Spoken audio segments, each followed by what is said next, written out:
Let us learn how to sketch graph of a polynomial function. Sketch graph of function f of x, which is equals to 2x times x plus 3 to the power of 4, x plus 1 to the power of 5, and x minus 2 square. Now to sketch the graph, we need to find out few things which I have already mentioned here. First is find the degree and leading coefficient, right? So the degree is when you have the function in factored form, add the exponents, right? Because when you multiply them, they get added up. So it is 2 plus 5, 7, 7 plus 4, 11, and 1, 12. So we know now that the degree is 12. So degree equals to 12. The second part important to figure out is the leading coefficient. Now leading coefficient, we are not really bothered about the number, but we are interested in the sign of leading coefficient. So when I multiply these x's, I'll get a positive leading coefficient, right? In this case, it is plus 2. That's a different thing, but positive is more important for me. Well, let me write plus 2 here in this case. So we have a positive leading coefficient and a degree of 12. Now that gives us a very major characteristics of the graph itself. So if we have a graph here, let's say this is our 0, then it indicates that even degree polynomial, positive leading coefficients, that indicates the end behavior, that is both sides are up. Do you see that? So that is what our end behavior is for this particular function.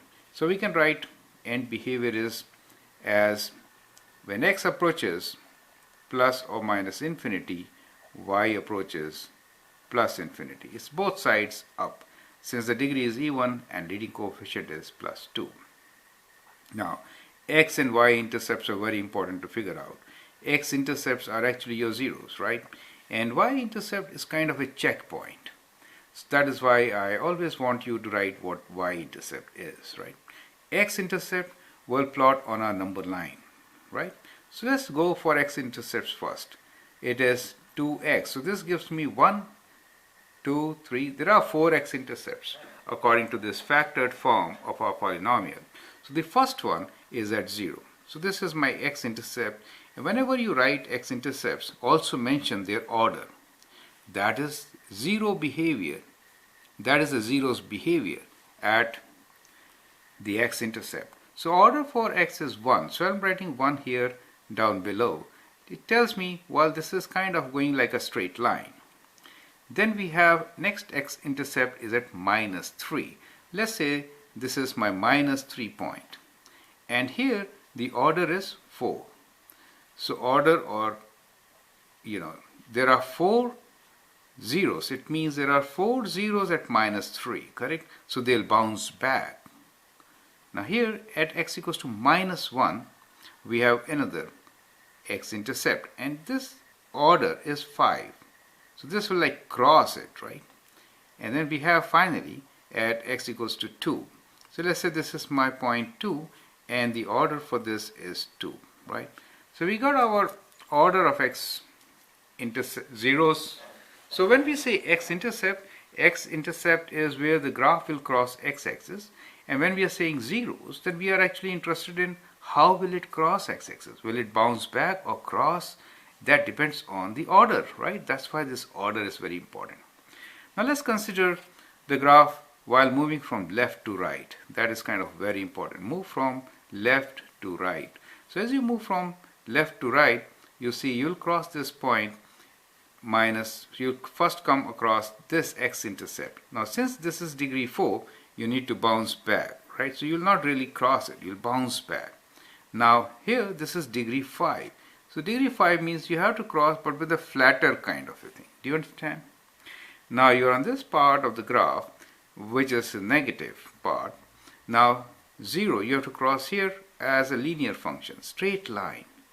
And at 2, you have to go like this. And when you bounce back like this, you reach back towards infinity, right? That's the end behavior. So it works perfectly fine as far as our end behavior is concerned, right? So what we can do now is connect these points.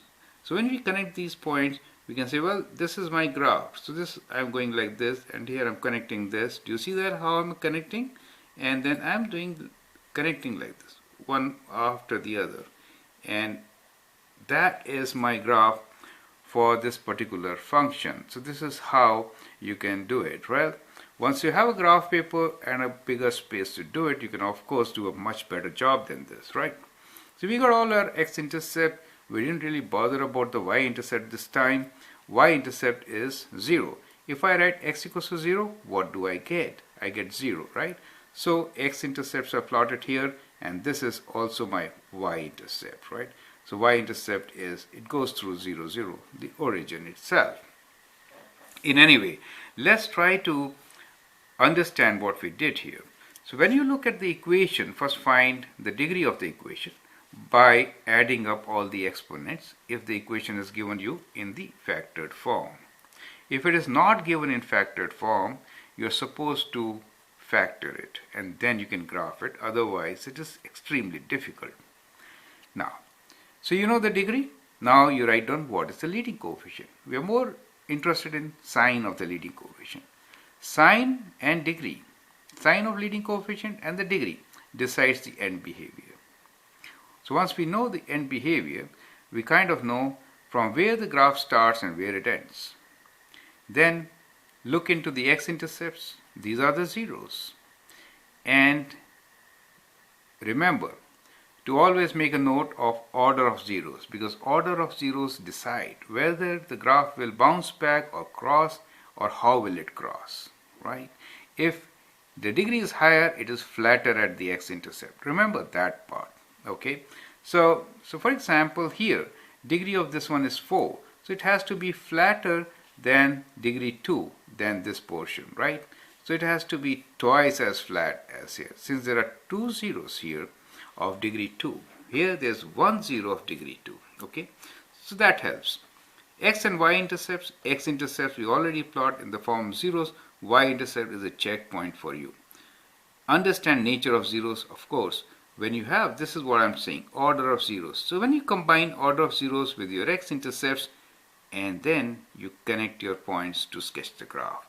I hope you understand and appreciate it. Thank you and all the best.